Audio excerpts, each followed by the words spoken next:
Hi guys, this is Jeline and let me show you how long it could take making money bouquet. So as you can see, naka-time lapse yan guys. Ini-insert ko isa-isa yung money bill. So ito talaga yung pinaka reality na pag lalagay ng money bill sa plastic. So ganyan siya kabilis. So, yan. I-insert mo.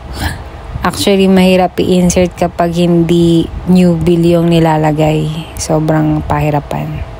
Another time-lapse tayo, guys. So, yan naman is sinisil ko na yung plastic para intact na yung, yung money bill. Hindi mahulog, ganon. So, ito na yung real time niya. Yung hindi naka-time-lapse. Ganyan siya guys, diba? Kailangan pantay ang pagkakatakip mo. Yan. Tapos another time lapse ulit. Ito na yung kinoconnect ko yung yung barbecue stick sa money bill.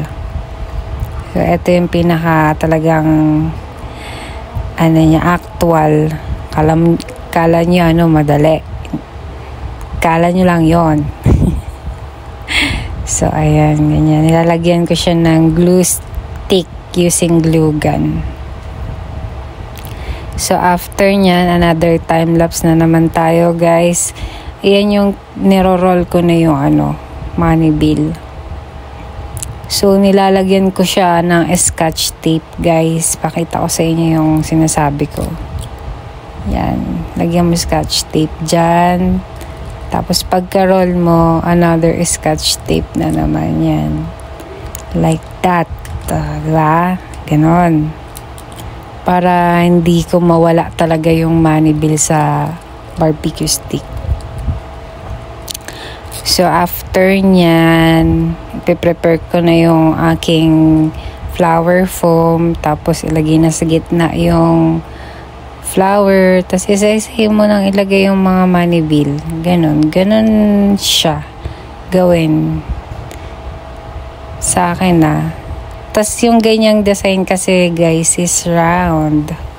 Pwede rin naman yung naka-stand patayo. So yan, depende kay client. So ayan na siya, tapos binalutan ko na rin siya.